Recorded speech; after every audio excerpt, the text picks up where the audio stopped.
Lenda urbana nascida nas profundezas de Minas Gerais, onde o amor, o controle e o terror se entrelaçam de forma inimaginável. Desliguem as luzes, aumentem o volume e preparem-se para mergulhar em um abismo de pavor. Este é o canal Rastros do Medo, e hoje vamos desvendar um segredo que jaz enterrado nas entranhas de uma cidade esquecida: o rastro de Lilith. A lenda de Barbacena, em um passado não tão distante, nas terras montanhosas e misteriosas de Minas Gerais, havia uma cidade, Barbacena, conhecida por seus casarões antigos e pelas histórias sussurradas ao pé do ouvido, mas poucas eram tão arrepiantes quanto a lenda de Linda, um nome que ecoava nos becos escuros, carregado de um terror gélido.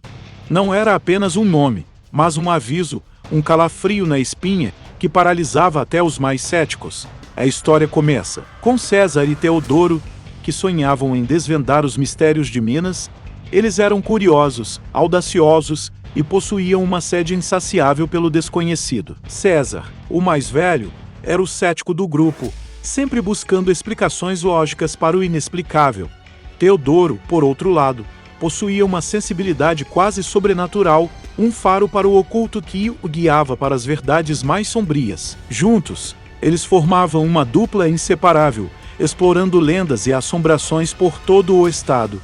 Certa noite, em uma taverna em Tiradentes, enquanto escutavam as histórias locais, ouviram um sussurro sobre Linda. A princípio, parecia apenas uma canção antiga, uma melodia melancólica. Mas quanto mais ouviam, mais a história por trás da canção se revelava.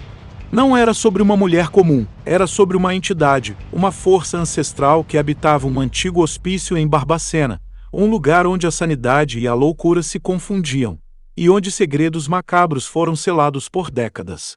A lenda dizia que Linda era uma mulher de beleza, estonteante, mas com uma alma sombria e um poder incontrolável.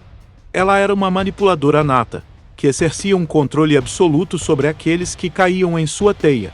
Seu domínio não era apenas sobre o coração, mas sobre a própria mente, distorcendo a realidade e escravizando a vontade. Diziam que ela era uma bruxa antiga, ou talvez algo muito mais sinistro, uma manifestação de Lilith, a demônia primordial, que ansiava por poder e controle sobre as almas humanas. Movidos por uma mistura de fascínio e apreensão, César e Teodoro decidiram investigar. Barbacena não era um lugar para os fracos de coração. O hospício, conhecido como o Casarão das Almas Perdidas, era um monumento ao sofrimento, com muros altos e janelas gradeadas que pareciam olhos vazios, observando o mundo com uma melancolia profunda.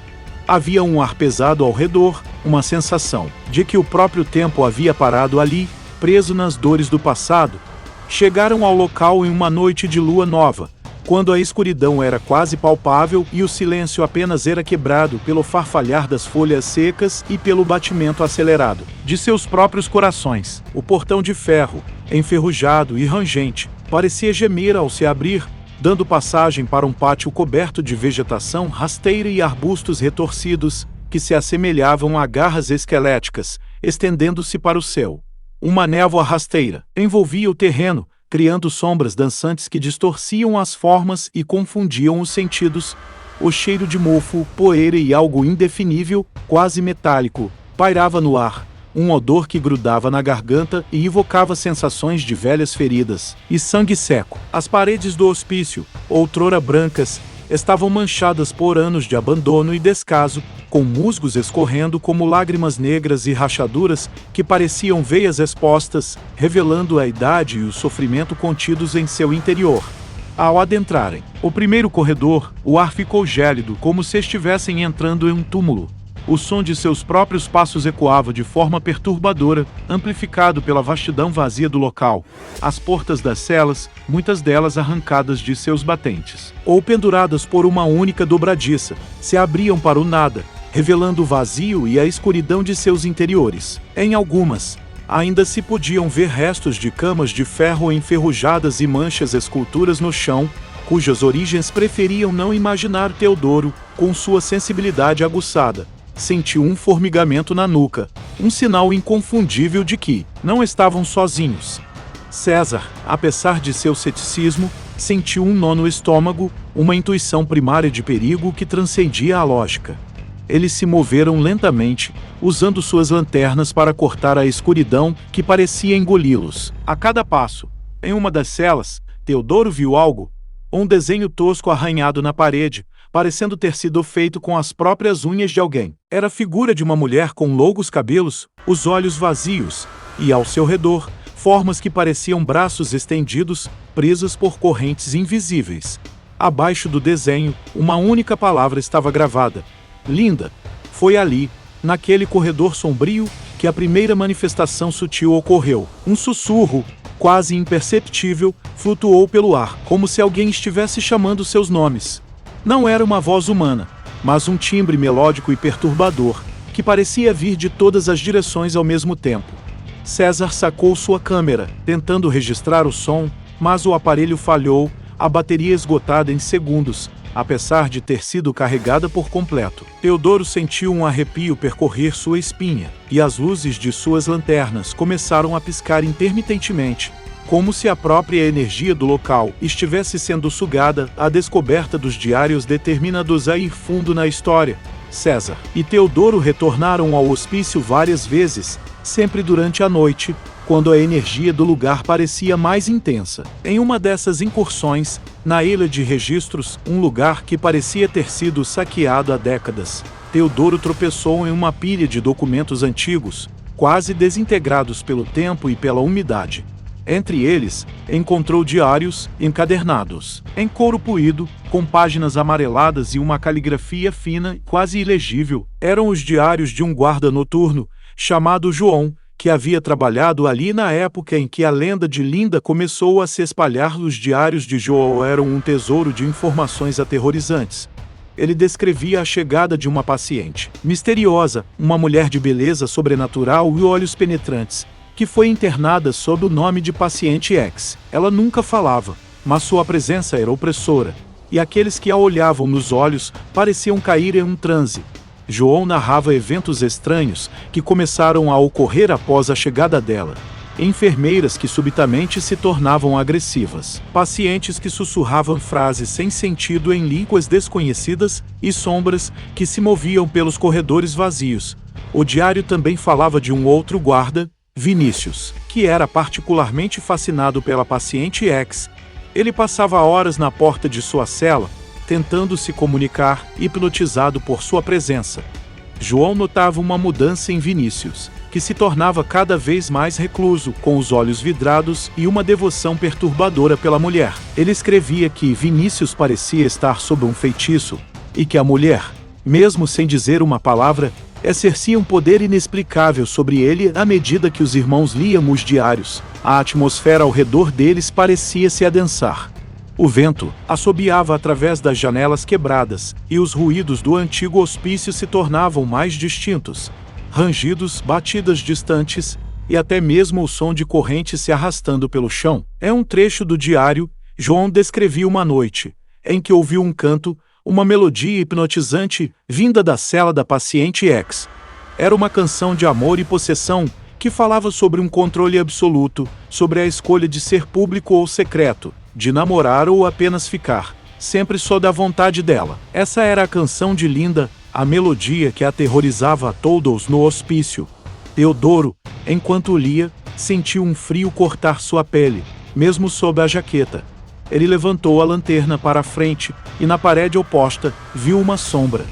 Não era a sombra dele ou de César, mas uma forma longilínea, com longos cabelos, que parecia observá-los. Ele piscou, e a sombra desapareceu. César, que estava absorto na leitura de outro diário, não percebeu, mas Teodoro sentiu o ar vibrar com uma energia fria e maligna. Os sinais e as mensagens ocultas às visitas de César e Teodoro ao hospício se tornaram mais frequentes e, com elas, as manifestações se intensificavam.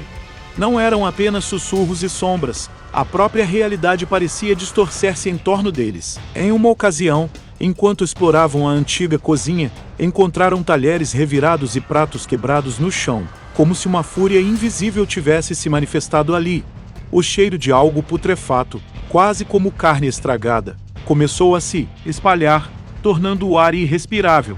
Em outra sala, que parecia ter sido a área de recreação dos pacientes, os brinquedos antigos e enferrujados, como bonecas de pano sem olhos e carrinhos de madeira quebrados, pareciam ter sido reorganizados. De forma macabra, uma boneca estava sentada em uma cadeira, com o rosto virado para a porta, como se estivesse esperando por eles. Seus olhos vazios pareciam seguir. Louis Teodoro começou a ter sonhos vívidos e perturbadores. Ele via a paciente X, a Linda, não como uma mulher, mas como uma figura etérea, envolta em uma aura escura e tentacular. Ela o chamava, convidava-o a se juntar a ela, a aceitar seu domínio. Ele via Vinícius, com os olhos perdidos, ajoelhando-se diante dela, entregando sua vontade. Esses sonhos eram tão reais que ele acordava em suor frio, com o coração disparado e a sensação de que a entidade estava tentando se comunicar diretamente com ele. César, o cético, começou a sentir o peso da incredulidade se dissipar. Ele via os efeitos em Teodoro, as olheiras profundas, o nervosismo crescente e os detalhes de seus sonhos, que se encaixavam perfeitamente com os relatos dos diários. O mais perturbador foi quando, ao tirar uma foto de uma das celas, a imagem revelou uma figura distorcida e pálida no canto, que não estava lá quando a foto foi tirada. Ele tentou convencer-se de que era um erro da câmera, mas a sensação de terror era inegável. A criatura começou a enviar mensagens diretas. Em uma noite chuvosa, enquanto César e Fabiano exploravam o refeitório, as luzes de suas lanternas falharam de vez. Na escuridão quase total, eles ouviram um arranhão vindo de uma das mesas. Quando a luz de Fabiano piscou novamente, eles viram. Na poeira que cobria a mesa, havia a palavra sua, escrita com algo que parecia ser uma unha. Em seguida, outro arranhão e a palavra escolha. E então, um riso frio e gutural ecoou pelo salão. Um riso que parecia vir de várias gargantas, ao mesmo tempo. Era a canção de Linda ganhando uma nova e aterrorizante dimensão. A origem de Lilith e o sacrifício busca pela verdade os levou a um antigo livro de cultos e rituais, escondido em uma biblioteca particular em Ouro Preto, onde um velho historiador, que parecia conhecer cada segredo de Minas, relutou em compartilhar a verdade. Finalmente, sob a promessa de que honrariam um pacto de silêncio sobre a existência do livro, ele revelou a terrível história. A paciente X não era apenas uma mulher, era uma manifestação de Lilith, uma entidade primordial que foi banida do plano terreno por se recusar a ser submissa. Ela era a personificação do controle absoluto, da autonomia distorcida e da dominação. Há séculos, um culto sombrio em Minas Gerais, liderado por um grupo de ricos fazendeiros e políticos corruptos, buscava invocar essa entidade para obter poder e controle sobre a população. Eles acreditavam que, ao canalizar a essência de Lilith, poderiam manipular as mentes e as vontades das pessoas, governando secretamente o Estado. O Hospício de Barbacena não era apenas o hospital psiquiátrico, era um local de rituais e sacrifícios. Os pacientes mais vulneráveis, aqueles que já haviam perdido a sanidade, eram as vítimas perfeitas. Seus medos e suas mentes fragilizadas eram a porta de entrada para a influência de Lilith. A canção de Linda era, na verdade, um encantamento, um hino de posse que Lilith usava para seduzir e controlar suas vítimas. Ela se alimentava da submissão, do medo e da loucura, crescendo em poder a cada alma que ela subjugava. João e Vinícius, os guardas mencionados nos diários, haviam se tornado peões involuntários nesse jogo macabro. João, com sua fé inabalável, resistiu à influência de Lilith e tentou documentar seus atos para que a verdade um dia viesse à tona. Ele era o observador, o escriba do horror. Vinícius, por outro lado, era mais suscetível à sua influência. Lilith o escolheu como seu cônjuge, a quem ela daria poder, mas que na verdade seria um escravo de sua vontade. A escolha de namorar ou ficar não era uma opção de relacionamento humano, mas a cruel oferta de Lilith. Ser totalmente possuído ou apenas um receptáculo temporário, ambos culminando na perda total da vontade própria. O amor ao qual a música se referia era o amor distorcido pelo controle e pela possessão.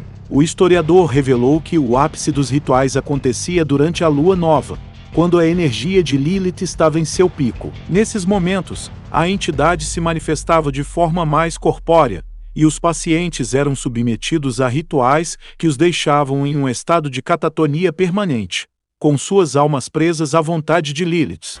agradecimentos finais, como mencionados na canção, eram os agradecimentos da entidade aos seus servos, ou talvez aos irmãos que haviam caído sob seu feitiço. O reconhecimento e o carinho expressos na música eram o lado sombrio de um culto, a reverência a um poder maligno.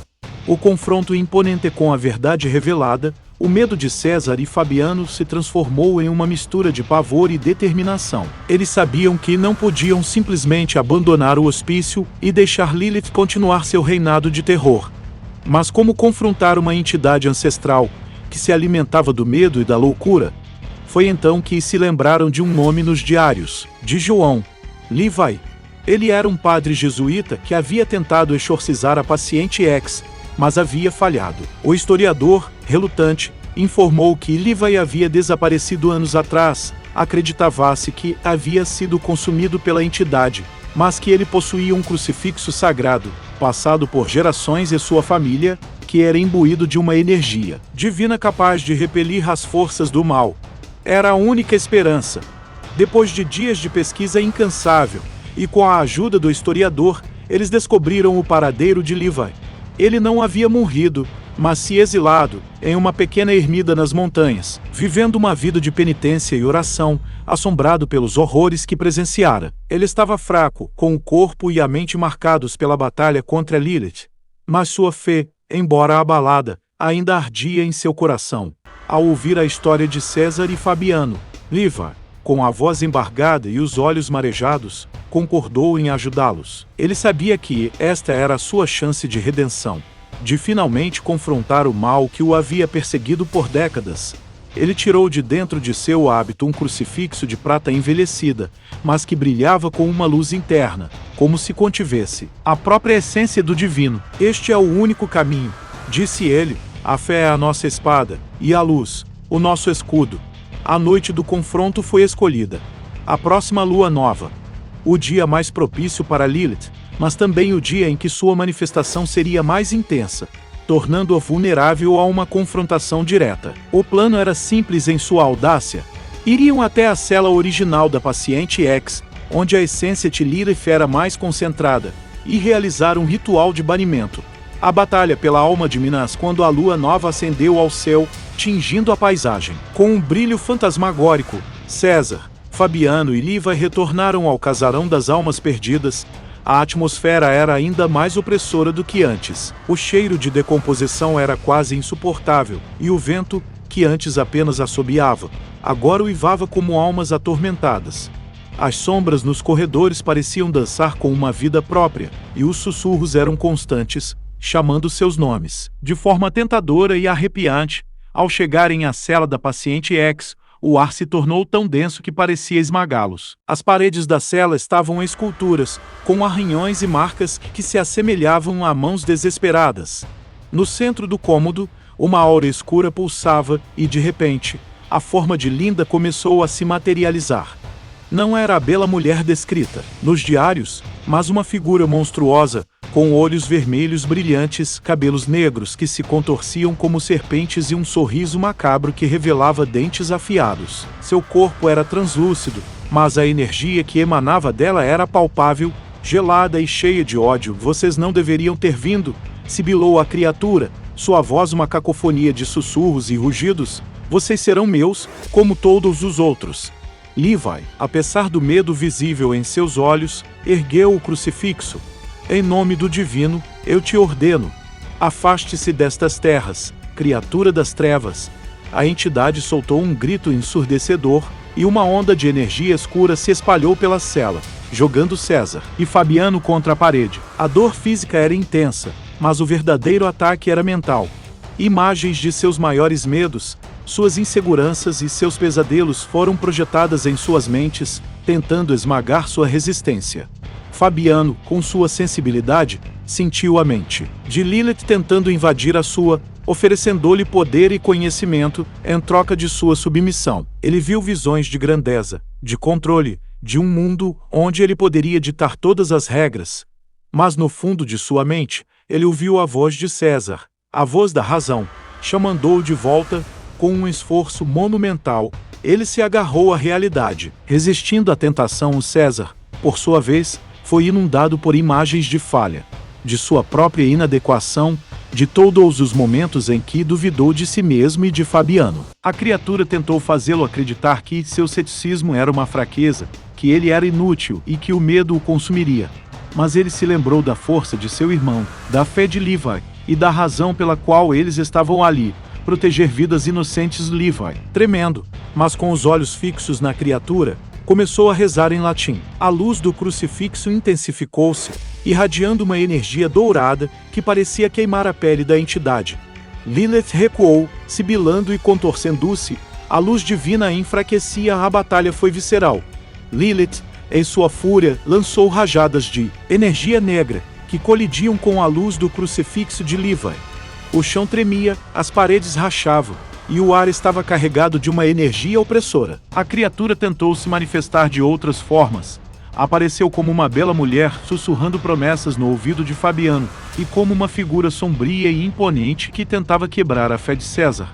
É um momento crucial, quando Lilith se materializou, mais perto, com suas garras estendidas para Levi. César, superando seu medo, gritou e jogou um pedaço de madeira que encontrou no chão em direção à criatura, distraindo-o por um segundo. Foi o suficiente. Levi, com toda a sua força restante, avançou, erguendo o crucifixo e o fincando no solo no centro da cela, em um ponto que parecia ressoar com a energia de Lilith. Ao toque do crucifixo, a cela explodiu em uma luz ofuscante. O grito da criatura foi ensurdecedor, um lamento de dor e fúria, que parecia rasgar o próprio tecido do espaço-tempo. A forma monstruosa de Lilith se contorceu, diminuindo de tamanho, até se dissipar em uma fumaça negra que foi sugada para o solo, deixando para trás um cheiro de enxofre e morte. Quando a luz se dissipou, a cela estava vazia. O crucifixo de Levi ainda estava fincado no chão, brilhando fracamente. O hospício, que antes parecia pulsar com uma vida maligna, agora estava em silêncio. Um silêncio que, pela primeira vez, não era opressor, mas libertador. As marcas do terror e o recomeço. O confronto havia terminado, mas as marcas do terror permaneceriam para sempre em César e Teodoro. Eles saíram do casarão das almas perdidas exaustos, mas vitoriosos. Levi, com o corpo fraco, mas a alma em paz, retornou à sua ermida, prometendo continuar sua vigília e proteger o crucifixo sagrado. O horror os havia transformado. César, o cético, havia testemunhado o inexplicável e agora possuía uma nova compreensão do mundo e das forças que nele habitam. Teodoro, o sensitivo, havia enfrentado seus medos mais profundos e emergido mais forte, com uma fé inabalável. Eles sabiam que a história de Linda não era apenas uma lenda urbana, mas um eco sombrio de uma verdade que havia sido suprimida por séculos. Decidiram documentar cada detalhe, cada arrepio, cada visão, para que o mundo soubesse a verdade sobre Lilith e o perigo de se sucumbir ao controle. O hospício de Barbacena permaneceu como um lembrete macabro, um portal para o inexplicável, mas agora, o mal que o habitava estava adormecido. A vida deles nunca mais foi a mesma. Eles continuaram suas investigações, mas com uma cautela e um respeito renovados pelo desconhecido. As noites eram por vezes assombradas por flashes de memórias, sussurros distantes e a sensação do frio gélido de Lilith. Eles aprenderam que o terror pode ser superado, mas suas cicatrizes permanecem, um testemunho silencioso das batalhas travadas. O futuro era incerto, mas uma coisa era clara. Eles não recuariam. A cada nova lenda, a cada novo rastro de medo, eles estariam lá, não apenas para documentar, mas para enfrentar, para proteger e para garantir que as sombras do passado não dominassem o presente. A história de Linda foi um lembrete sombrio do poder do controle, da sedução do mal e da importância de se agarrar à própria vontade e à própria alma. O hospício, agora em silêncio, guardava seus segredos, mas a lenda de Lilith, o terror personificado, viveria para sempre nos sussurros da noite e nos corações daqueles que ousaram ouvi-la. Eles voltaram para São João del Rei, mas as montanhas de Minas Gerais sempre lhes sussurravam os nomes de César, Teodoro, João, Vinícius e, claro, Linda. Um lembrete de que o mundo guarda segredos sombrios e que alguns demônios nunca morrem, apenas adormecem, esperando a próxima oportunidade de se manifestar. E assim, a lenda de Linda se tornou um conto de advertência, um ícone nas montanhas de Minas, para que ninguém jamais esqueça o verdadeiro custo do controle. E aí, sobreviventes dos rastros do medo, essa história gelou a espinha de vocês? Eu espero que sim, porque nosso objetivo aqui é justamente esse: mergulhar no inexplicável e desafiar seus maiores medos. Se vocês sobreviveram a essa jornada, deixem o seu like neste vídeo, se inscrevam no canal Rastros do Medo para não perderem nenhuma das nossas próximas expedições ao mundo do terror, e ativem o sininho para serem notificados. E para quem quer mais calafrios, não percam tempo.